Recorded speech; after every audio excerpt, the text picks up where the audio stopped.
میں سب سے پہلے تو اسد عمر آپ کو اس پیکیج کی آج خراج تحسین پیش کرتا ہوں، کیونکہ بڑی دیر سے میں انتظار کر رہا تھا کہ ہم ایک ایسا پیکیج دیں گلگت بلتستان کو جو اس خطے میں صحیح معنی میں ڈیولپمنٹ لے کے آئے۔ تو یہ جو آپ نے جس طرح پی ایس ڈی پی سے بھی اپنے ڈیولپمنٹ فنڈ سے بھی پیسہ نکالا اور پھر پرائیویٹ پبلک پارٹنرشپ کو بھی استعمال کیا، اپنا ذہن استعمال کیا کہ ہم کس طرح زیادہ مدد کر سکتے ہیں۔ ہمارے پاس اس وقت وہ وسائل نہیں ہیں جو کہ انشاءاللہ ہوں گے آنے والے سالوں میں، کیونکہ قرضوں کی وجہ سے اور قرضوں کی قسطیں دینے کی وجہ سے ہمارے پاس بڑا کم پیسہ ہوتا ہے خرچ کرنے کے لیے، اور سارے پاکستان میں لوگ اس وقت مختلف جگہ سے پیسے کے اوپر ڈیمانڈ ہے کہ گورنمنٹ ادھر بھی مدد کرے، اور یعنی ہر جگہ سے ڈیمانڈ ہے۔ تو اس کے باوجود اس طرح کا پیکیج لے کے آنا میرے خیال میں یہ ایک بہت بڑی پاکستان کے لیے بھی اور گلگت بلتستان کے لیے بھی یہ ایک بہت بڑا آپ نے کارنامہ انجام دیا ہے، بڑا اپنا ذہن استعمال کر کے اس طرح کا پیکیج لے کے آئے ہیں۔ اچھا، میں اب آپ کو اپنا رشتہ آپ کو بتاؤں کہ گلگت بلتستان سے کیا رہا ہے۔ میں جب 15 سال کا تھا تو پہلی دفعہ میں اپنے اسکول کے ساتھ یہ سارے علاقے میں آیا، گلگت آیا، اور پھر ان دنوں میں تو سڑکیں ایسی تھیں، مجھے جو سب سے ابھی بھی چیز یاد ہے کہ وہ کبھی مجھے زندگی میں اتنا خوف نہیں آیا جو وہ چھوٹی سی جیپ ایک سڑک کے اوپر چل رہی ہوتی تھی۔ ابھی کاراکورم ہائی وے نہیں بنا تھا، بننا شروع ہوا تھا، لیکن جو سڑکیں تھیں، یعنی کبھی آپ نے، میں تو داد دوں گا وہ جو ڈرائیور چلاتے تھے جیپوں والے ان سڑکوں کے اوپر، کہ وہ صرف وہی چلا سکتے تھے، کوئی اور کہیں سے دنیا میں ڈرائیور آ کے ان سڑکوں پہ گاڑی نہیں چلا سکتا تھا۔ اور وہ پھر یہ بھی تھا کہ مجھے یاد ہے ہم جیپ میں جب جا رہے ہوتے تھے تو ہر تھوڑے 1 2 3 میلوں کے بعد نیچے ہزاروں فٹ نیچے ایک ٹوٹی ہوئی جیپ گری ہوئی ہوتی تھی، یعنی اوپر سے جیپ نیچے گری ہوتی تھی، تو وہ اور خوف آ جاتا تھا کہ پھر اللہ یاد آ جاتا تھا کہ اللہ صحیح طرح واپس بھی لے جائیں۔ تو اور پھر مجھے یہ بھی یاد ہے کہ ہم جب ٹریک کرتے تھے تو جب کسی گاؤں کے پاس آتے تھے، بلکہ ہنزا بھی، کریم آباد بھی چھوٹا سا شہر تھا، تو مجھے یاد ہے وہاں لوگ پھال لے کے باہر کھڑے ہوتے تھے، ہمارا استقبال کر رہے ہوتے تھے، کیونکہ یہاں کوئی آتا ہی نہیں تھا۔ یہ علاقہ بالکل کٹ آف تھا دنیا سے۔ اور یہ جو آپ کہہ رہے ہیں نا کہ مختلف زبانیں ہیں ان علاقوں میں، کلچر مختلف ہے، وہ اس لیے ہیں کہ یہ سارے علاقے ایک دوسرے سے کنیکٹڈ ہی نہیں تھے، کیونکہ سڑکیں اتنی مشکل تھیں۔ مجھے وہاں وہ خاص طور پہ جو سکردو سے جو گلگت کا راستہ ہے، مجھے تب کی بات یاد ہے، وہ لوگ یہ جب کہتے تھے کہ جیسے جو بھی اس سکردو سے گاڑی میں نکلتا تھا گلگت جانے کے لیے، تو پہلے اس کی سارا گھر والا آ کے اس کو خدا حافظ کہنے آتا تھا، کیونکہ ان کو لگتا تھا کہ شاید واپس نہیں آئے گا۔ یہ وہ سڑک تھی گلگت، ابھی بھی بڑی خطرناک ہے، اب ہم پیسہ خرچ کر رہے ہیں اس کو ٹھیک کرنے کے لیے۔ لیکن جب میں یہ علاقہ دیکھا، اس کے بعد میں دنیا میں گیا، باہر پڑھنے بھی گیا، پھر میں نے دنیا کے بڑے بڑے جو خوبصورت علاقے سمجھے جاتے تھے، سوئٹزرلینڈ، آسٹریا، ان سب علاقوں میں گیا۔ تو جب بھی میں گیا مجھے اس چیز کا فخر ہوتا تھا کہ میرے پاکستان میں ایک ایسا علاقہ ہے جو دنیا میں کوئی اس علاقہ اس کا مقابلہ نہیں کر سکتا، وہ میرا گلگت بلتستان ہے۔ اور اس کے بعد بھی ایک تو میں کرکٹ میں مصروف ہو گیا، گرمیوں میں باہر کرکٹ کھیلتا تھا۔ جیسے ہی میں باہر کرکٹ سے فارغ ہوا تو پہلی چیز میں نے کی، پھر واپس آیا اس علاقے میں۔ اور آپ یقین کریں کہ پاکستان میں جو اپنے میرے دوست تھے لاہور سے، وہ آنا ہی نہیں چاہتے تھے، ان کو خوف تھا کہ پتہ نہیں وہاں جائیں گے، وہ عجیب سا، کسی نے کوئی اس علاقے میں آیا ہی نہیں تھا. تو میں اپنے باہر سے جو میرے دوست تھے، وہ میرے دوست آیا کرتے تھے یہاں میرے ساتھ، اپنے میرے جو لاہور میں بڑی مشکلوں سے کسی ایک آدھ کو کھینچ کے لاتا تھا، باقی یہاں سے آتے نہیں تھے. تو باہر سے جب لوگ آئے، میں آپ کو یقین دلاتا ہوں کہ ایک ایک میرا جو بھی باہر سے میرے دوست یہاں جب آئے، سب نے ایک ہی چیز کہی کہ اس سے خوبصورت دنیا میں کوئی علاقہ نہیں ہے. تو تب سے میں نے یہ سوچا کہ اللہ نے کبھی مجھے موقع دیا تو جب میں اس علاقے کے لیے کچھ کروں گا، میں صرف اس علاقے کی مدد نہیں کروں گا، میں اپنے ملک کی مدد کروں گا. اور میں نے آج سے 30 سال پہلے ایک کتاب، ایک یعنی کافی ٹیبل بک جس کی تصویروں والی کتاب لکھی، انڈس جرنی اس کا میں نے نام رکھا. اور وہ جب میں نے یہ سارا علاقہ دوسائے، اوپر سکردو، سارے علاقے میں ساتھ فوٹوگرافر کو لے کے گیا تصویریں لیتے ہوئے، تو جب وہ کتاب باہر میں نے جب پبلش ہوئی انگلینڈ میں، تو سارے لوگ دنگ ہو گئے کہ یہ بھی ہے پاکستان. یعنی شہروں کا تو پتہ تھا ان کو، لیکن پاکستان کے باقی علاقوں کو کسی کو باہر نہیں پتہ تھا. اور کتاب میں نے لکھی اس لیے کہ باہر کے لوگوں کو پتہ چلے کہ ہمارے ملک میں کتنی خوبصورت ہے.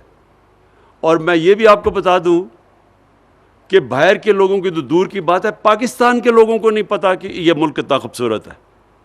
ہمارے اپنے لوگوں کو نہیں پتہ. ہمارے حکمران ساری چھٹیوں کے اندر لندن جاتے ہیں، بچے ان کے لندن رہتے ہیں، ان کو کیا پتہ پاکستان کا. ساری پراپرٹیز ان کی باہر ہیں، یہ تو پھرے ہی نہیں ہوئے پاکستان میں. اس لیے انہوں نے کبھی اس ایریا کا سوچا ہی نہیں. سوچا اس لیے نہیں کہ دیکھا ہی نہیں انہوں نے.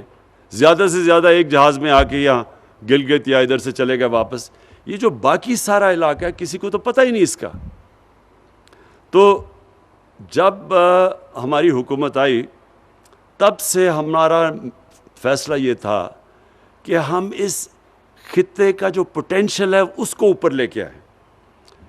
باقی ساری چیزیں ایک طرف، ہاں انڈسٹریل زون بھی ہونی چاہیے، لیکن انڈسٹریل زون بھی صرف ایک ایسی فوڈ پروسیسنگ انڈسٹری کی ہونی چاہیے. کیونکہ آپ کی جو قربانی ہے یہاں، یہ بھی میں آپ کو بتا دوں، دنیا میں میں نے کبھی اس طرح کی قربانی ٹیسٹ نہیں کی جو یہ اس علاقے میں ہے. سارے نگر ہنزا ایسی کتنی کہیں دنیا میں نہیں ایسی، لیکن وہ لاسٹ نہیں کرتی. آپ اس کو لے جا نہیں سکتے باہر، وہ بڑی جلدی خراب ہو جاتی ہے. تو جو فوڈ پروسیسنگ ہے اس کی بہت بڑی گنجائش ہے. تو اس طرح کی انڈسٹری تو لگ سکتی ہے، لیکن اصل آپ کا پوٹینشل ٹورزم کا ہے.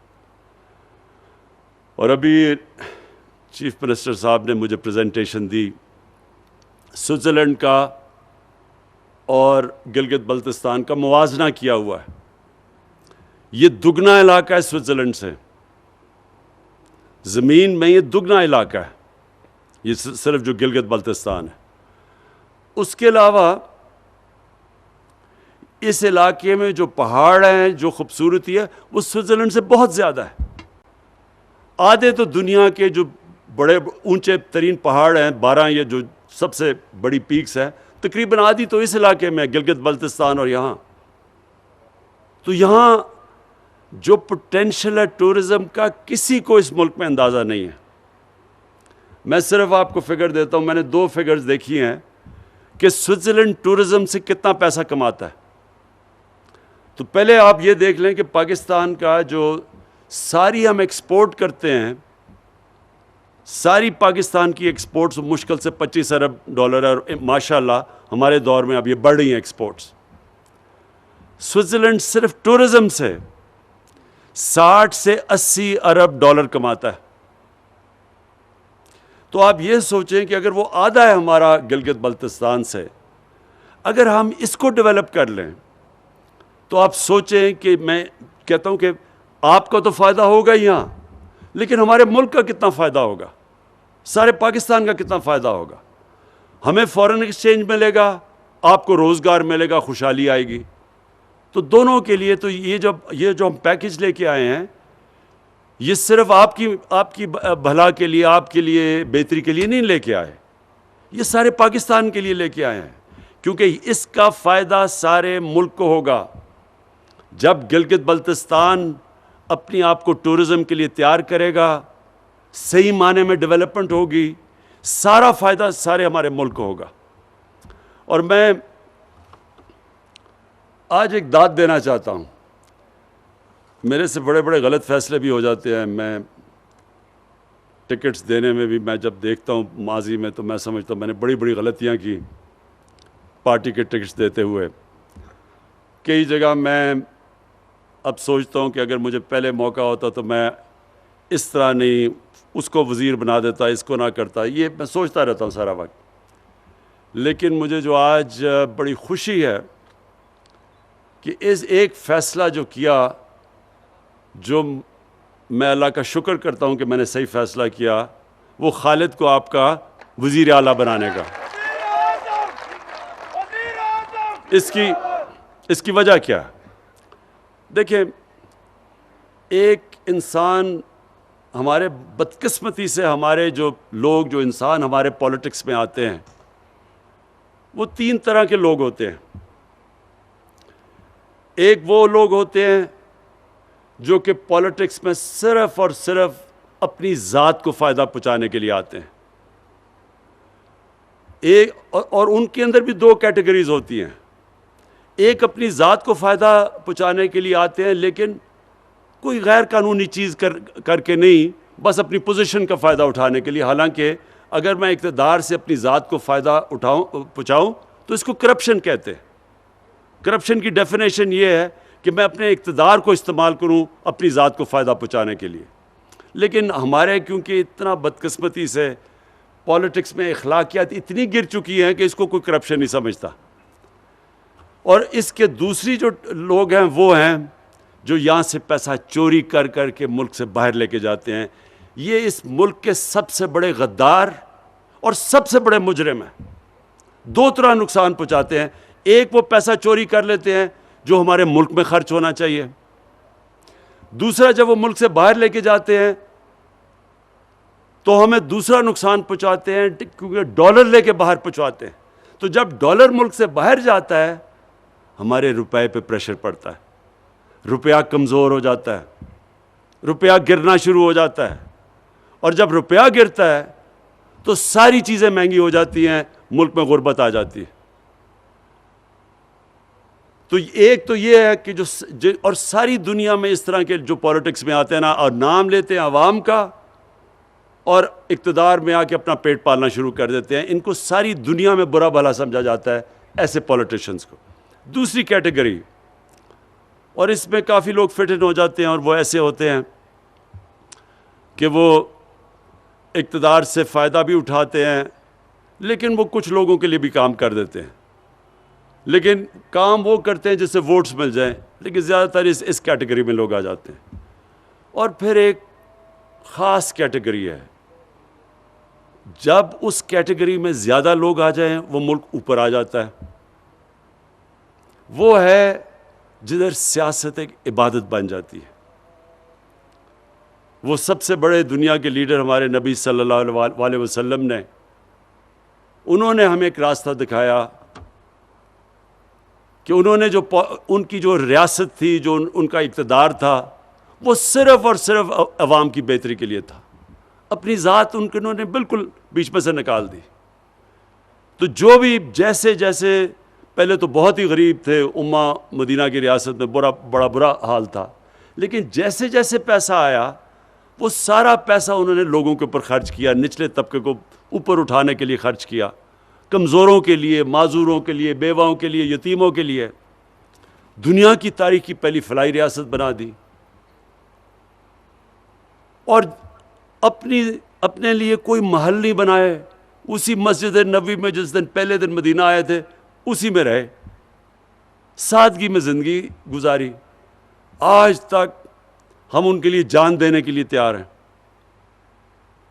آج تک ہم ان سے اتنی عشق کرتے ہیں, ہمارے دلوں میں وہ بستے ہیں. ساری زندگی آنے والی دنیا کے لیے انہوں نے بتا دیا کہ اصل میں اقتدار جب آپ کو ملتا ہے تو کتنی بڑی ذمہ داری ہے آپ کی. اور ہر آدمی, جس طرح جب حضرت عمر خلیفہ بنے تو انہوں نے کہا کہ اگر ایک کتا بھی میری ریاست میں بھوکا مرتا تو میں ذمہ دار ہوں. مطلب یہ کہ جو غربت ہے، جو لوگ تکلیف میں ہیں، یہ بہت بڑی ذمہ داری ہوتی ہے اقتدار میں آنے والے لیڈر کے لیے. تو مجھے جو چیز پسند آئی خالد کے اندر، میں نے اس کے اندر جنون دیکھا ہے کہ یہ سارا وقت سوچ رہا ہوتا ہے کہ کیسے اپنے علاقے کے لوگوں کی یہ مدد کرے، کیسے اپنے علاقے کو بہتر کرے. اس لیے ہم جب ہمارے پاس یہ پروپوزل لے کے آتا ہے تو ہم پھر پوری اس کی مدد کرتے ہیں، کیونکہ ہمیں پتہ ہے یہ اپنے لوگوں کا سوچ رہا ہے. ہم اس کو کیسے پیسہ دیں جو ہمیں پتہ ہے کہ اس نے آدھے کمیشنز کھا لینی ہے یا باہر پیسہ بھیج دینا ہے. تو جب ہمیں یہ پتہ چلے کہ ایک ایسا لیڈر ہے اور اس کی کابینہ ایسی ہے جو اپنے لوگوں کا سوچ رہی ہے، تو یقین کریں کہ یہ تو ہم نے شروعات ہی کی ہے نا 370 ارب کی. 5 سالوں میں جو 370 ارب اس علاقے میں کبھی اتنا پیسہ نہیں خرچ ہوا پہلے.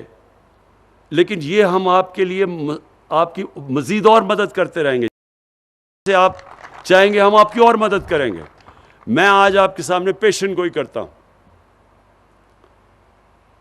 خالد، آپ صحیح طرح ٹورزم کو سنبھال لیں. اگر آپ نے یہ ٹورزم کو صحیح طرح سنبھال لیا، آپ یقین کریں کہ آپ سینٹر سے پیسہ نہیں لیں گے، ہم آپ سے پیسہ مانگا کریں گے کہ جی ہمیں بھی پیسہ دو تھوڑا سا. یہ آپ ادھر بیٹھے ہوئے ہیں، آپ کو پتہ ہی نہیں ہے کہ آپ اللہ نے آپ کو کس نعمت سے نوازا ہوا ہے. ہمیں بھی، پاکستانیوں کو بھی. لیکن آپ جس خطے میں بیٹھے ہوئے ہیں، دیکھیں یہ وہ علاقہ ہے جدھر سردیوں اور گرمیوں میں دونوں ٹورزم ہوگی. آہستہ آہستہ لوگوں کو سمجھ آ رہی ہے اسکیئنگ. ٹورزم میں جو سوئٹزرلینڈ پیسہ بناتا ہے وہ زیادہ پیسہ اسکیئنگ سے بنواتا ہے. ان کا پیسہ گرمیوں میں، جس طرح ہمارے لوگ تو گرمی سے بچنے کے لیے آتے ہیں، وہ اس کا کم پیسہ ادھر سے بنتا ہے. زیادہ پیسہ بنتا ہے جب وہ اسکیئنگ کے لیے جب لوگ آتے ہیں تو ان کے لیے جو وہ سروسز پرووائڈ کرتے ہیں، جو ہوٹلز بناتے ہیں، ادھر لوگ پیسہ خرچ کرتے ہیں. اس سے سب سے زیادہ فائدہ سوئٹزرلینڈ کو ہوتا ہے.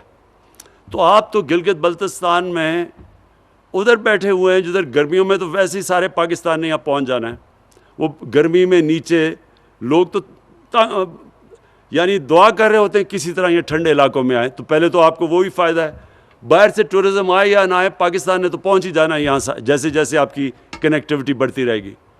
اور یہ آپ نے بڑی اچھی بات کی کہ جب لاہور سے فلائٹ آئی اسکردو تو ہوٹلز میں جگہ ہی نہیں تھی.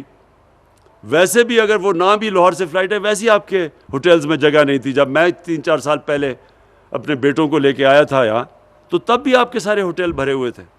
سب سے بڑا پوٹینشیل یہ ہے جو ہم مدد آپ کی کریں گے. انشاءاللہ آپ کو جو قرضے دلوائیں گے، آپ نے اپنی یہ جو ٹورزم انڈسٹری کے لیے بڑی پلان طریقے سے کام کرنا ہے. بیکاز یہ بھی بات سن لیں کہ اگر آپ نے یہ صحیح طرح نہ کیا تو ٹورزم نہیں آئے گی.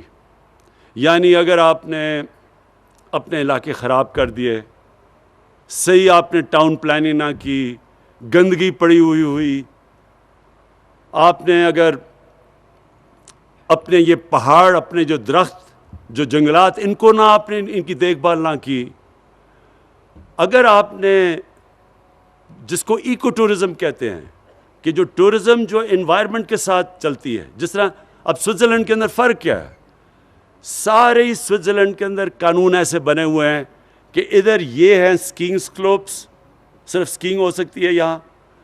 یہ ہے جدھر صرف ان کی گائے چر سکتی ہے، اس کے باہر نہیں وہ جا سکتی. یہ ہے جو جنگل جن کو کوئی ہاتھ نہیں لگا سکتا. اس علاقے میں آپ کے گھر بنیں گے اور گھر بھی اس طرح کے بنیں گے. اور پھر سارا جو ان کی جو میونسپل لوکیلٹیز ہیں وہ پھر ایک ایک چیز دیکھتی ہیں کہ کوئی گندگی تو نہیں ڈال رہا کوئی، کیونکہ وہ پھر مشترکہ سب کا فائدہ ہو جاتا ہے کہ اگر وہ ٹورزم کے لیے جگہ اچھی ہو تو ساروں کا فائدہ ہے. تو اس لیے پھر ساری کمیونٹی مل کے وہ جگہوں کو صاف رکھتی ہے.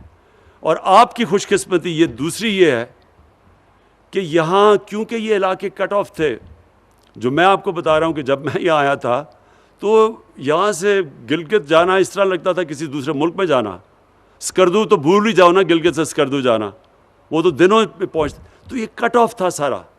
اس کی وجہ سے جو یہاں کی آپ کی کمیونٹی سسٹم ہے, جس طرح لوگ آپس میں رہتے ہیں, یہ کہیں اور پاکستان میں اس طرح نہیں رہتے جس طرح یہاں علاقوں کے اندر آپس میں ایک دوسرے کی مدد کرتے ہیں. یہاں یا میں اسکردو کے اندر تھا تو میں وہ گاؤں میں پھر رہا تھا, میں ان کے تھانے میں گیا, میں نے کہا مجھے بتاؤ یہاں قتل کتنے ہوئے ہیں ابھی تک؟ انہوں نے کہا ساری تاریخ میں نہیں قتل ہوا اس تھانے میں. آپ سوچیں کہ اگر ہم پختونخوا جا کے کسی تھانے میں دیکھیں تو وہاں کیا فرق نظر آئے گا. انہوں نے کہا ساری تاریخ کے اندر اس تھانے میں قتل ہی نہیں ہوا کبھی. اور پھر کوئی سیکٹیرین وہ انہوں نے اس کے علاوہ کوئی وہ مسائل ہی نہیں. تو کمیونٹی مل کے اپنے مسئلے حل کرتی ہے. اس لیے آپ کے لیے بڑا آسان ہوگا بائی لاز کے اوپر عمل کروانا, صفائی رکھنا. ٹورزم کے لیے آپ اپنے گاؤں کو اور اپنے جو علاقے ہیں ان کو بچا کے رکھ سکتے ہیں آپ, کیونکہ آپ کے پاس وہ کمیونٹی ہے. اور انشاءاللہ آپ کے جو لوکل گورنمنٹ الیکشن ہوں گے اس سے آپ ایک صحیح معنی میں ایک سسٹم بنا سکتے ہیں جو کہ اس سارے علاقے کو بچا سکتا ہے. اور ہم یہ جو پروجیکٹس ہیں, میں صرف آپ کے لیے یہ اناؤنس ضرور کرنا چاہتا ہوں, 370 ارب کا 5 سال میں پیکیج ہے. ہائیڈل پاور جنریشن اور لوکل ڈسٹریبیوشن نیٹ ورک, اس کے لیے ابھی اسد عمر نے اناؤنس کیے سارے فنڈز. ٹورزم کے ساتھ کنیکٹیوٹی, جو کنیکٹیوٹی ہے وہ بڑا امپورٹنٹ ہے. اس میں جو ہم کوشش کر رہے ہیں اب آپ کے لیے آسان کرنے کے لیے, وہ جو بابو سر کی وہ جو ٹنل ہے جس سے سارا ایک اور مل جائے گا, یعنی اگر لینڈ سلائڈ بھی آتی ہے تو آپ کے پاس آلٹرنیٹیو روٹ ہوگی. پھر یوتھ سکلز اور اسکالرشپس, یہ بڑا ضروری ہے اپنے نوجوانوں کے اوپر انویسٹ کرنا, ویلیو ایڈ کرنا. اور ہیلتھ, سارا جو آپ کا ہیلتھ سسٹم ہے اس کی سب سے زیادہ ضرورت ہے کہ اس کی اپ گریڈیشن کرنی. اور یہ جو ہیلتھ کارڈ انشاءاللہ آپ کے سارے شہریوں کے پاس جب آ جائے گا, یہ یاد رکھیں یہ ہیلتھ کارڈ ہیلتھ انشورنس نہیں ہے, یہ ایک ہیلتھ سسٹم ہے. اس کی وجہ سے پرائیویٹ سیکٹر کے لوگ آپ کے علاقے میں آ کے ہاسپٹلز بنائیں گے اب, کیونکہ ان کو پتہ ہوگا کہ لوگوں کے پاس ہیلتھ انشورنس ہے اور اس کے ذریعے وہ اپنا علاج کروا سکتے ہیں. تو اس لیے یہ آپ کے لیے بہت بڑا ہیلتھ سسٹم کا اپ گریڈ ہے.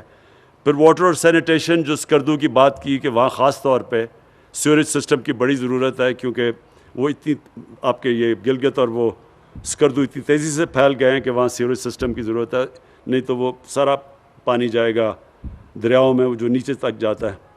اور پھر اسمال اور میڈیم انڈسٹری, دیکھیں جب آپ انڈسٹریلائزیشن کی بات کرتے ہیں نا کہ سی پیک پہ انڈسٹریلائزیشن ہو, انڈسٹریلائزیشن بھی وہ بڑی یعنی وہ وسیع ایک چیز ہے انڈسٹریلائزیشن. اس کے اندر اسمال اور میڈیم انڈسٹری جو ہے وہ یہاں کامیاب ہوگی, جس کے اندر میں نے آپ کو کہا کہ یہ جو آپ کی فوڈ پروسیسنگ ہے اور اس طرح کی, تو انشاءاللہ وہ بھی اس میں بھی پوری مدد کریں گے. اور پھر جو آپ کا انفراسٹرکچر ہے اس کی ایکسپینشن, آپ کے ایئرپورٹس کو بڑا کریں تاکہ بالکل ٹھیک آپ کہہ رہے ہیں یہاں ڈائریکٹ اب اسکردو میں انٹرنیشنل فلائٹس آیا کریں گی. کوشش کرتے ہیں, مجھے گلگت میں کافی مشکل لگ رہا ہے لیکن ہم کوشش کریں گے کیسے آپ کی مدد کر سکتے ہیں کہ یہاں بھی فلائٹس ڈائریکٹ آ سکے. ابھی تک تو صرف اسکردو جا سکتی ہیں. لیکن جو میں آخر میں بات کرنا چاہتا ہوں وہ یہ, دیکھیں میں جب بھی آیا, اور آپ کو 15 سال یا آج سے 55 سال پہلے میں یہاں آیا تھا, تو مجھے ایک چیز تب بھی یاد ہے کہ یہاں کے لوگوں کا ایک ان کے اندر ایک یہ تاثر تھا کہ ان سے ستیلی ماں کی ٹریٹمنٹ کرتا ہے پاکستان. یعنی ایسے تھا کہ یہ اپنے دھیان ہی نہیں رکھ سکتے لوگ, تو وہاں سے کوئی آفیسر جب تک آفیسر نہیں آتا, اور وہ پھر ایک قسم کا وائس رائے بنا ہوا ہوتا تھا, سارے لوگ سمجھتے تھے کہ جو بھی یعنی وہ جو بھی کہتا تھا وہ کرنا پڑتا تھا لوگوں کو. یعنی لوگ امپاورڈ نہیں تھے, لوگوں کے پاس اختیارات نہیں تھے. یہ مجھے تب سے یاد ہے کہ یہاں ضرور لوگ یہ کہتے تھے کہ جی یہاں بڑا ظلم ہوتا ہے, ہمیں وہاں سے بتایا جاتا ہے کہ ہم کیسے اپنے معاملات پہ کیسے ان کو چلائیں. یہ جو, اور پھر جب سے اس کے بعد بھی میں 30 سال پہلے جب آنا شروع ہوا, پھر سے ہمیشہ مجھے یہ تھا کہ یہ ایک جو ہم اب تک اب تک جو سارا گلگت بلتستان کو سینٹر سے فیڈرل گورنمنٹ سے چلایا جا رہا ہے، یہ ایسے وہاں فیڈرل گورنمنٹ ایسے سمجھتی تھی کہ یہاں لوگوں کے اندر صلاحیت ہی نہیں اپنے آپ کو اپنے پیر پہ کھڑا ہونے کی، اپنے معاملے خود فیصلے کرنے کے لیے. اور اس سے بہت ہر قوم میں بڑا برا تاثر ہوتا ہے، جو لوگ بڑا برا فیل کرتے ہیں کہ وہ سمجھیں گے جی یہ ان میں صلاحیت ہی نہیں اپنے معاملات چلانے کے لیے.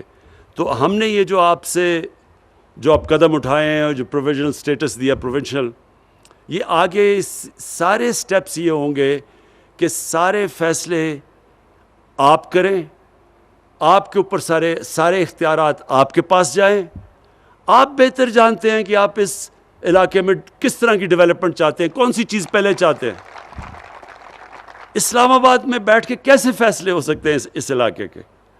تو یہ جو آپ کو اب جا رہے ہیں پوری طرح اختیارات دینے کے لیے، وہ انشاءاللہ اس کی شروعات ہو چکی ہے. اور پھر سے میں کہوں گا کہ بڑی خوش قسمتی ہے اس علاقے کی کہ ایک ایسا چیف منسٹر ہے جو پوری طرح کمیٹڈ ہے، اور ہم سب سمجھتے ہیں کہ اس میں قابلیت ہے کہ اب اپنا صوبہ چلا سکتا ہے. تو ہمیں کوئی ضرورت نہیں پڑی کہ ہم اسلام آباد سے اس کو ڈکٹیشن دیں کہ جی آپ یہ کریں وہ کریں، یہ اپنے فیصلے خود کریں. تو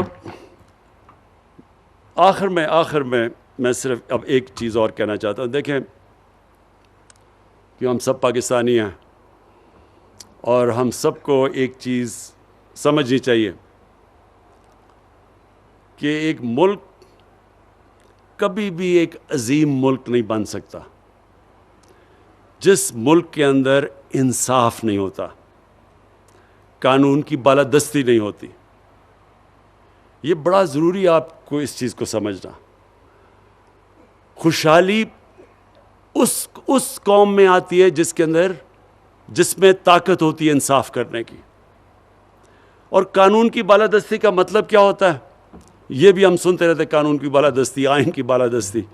قانون کی بالادستی کا صرف ایک مطلب ہوتا ہے کہ طاقتور کو قانون کے نیچے لے کے آنا، کمزور اور طاقتور قانون کے سامنے ایک برابر ہونا. جب ہماری نبی صلی اللہ علیہ وسلم نے کہا تھا کہ اگر میری بیٹی بھی جرم کرے گی تو اس کو سزا دی جائے گی، وہ بھی قانون کے اوپر نہیں ہے. اور پھر کہا کہ تمہارے سے پہلے بڑی قومیں تباہ ہوئیں، جس طاقتور کے لیے ایک قانون اور کمزور کے لیے دوسرا. یہ اپنے ذہن میں ڈال لیں کہ جو قوم جس میں اخلاقی جرأت نہیں ہوتی طاقتور کو قانون کے نیچے لانے کی، وہ کبھی خوشحال نہیں ہو سکتی.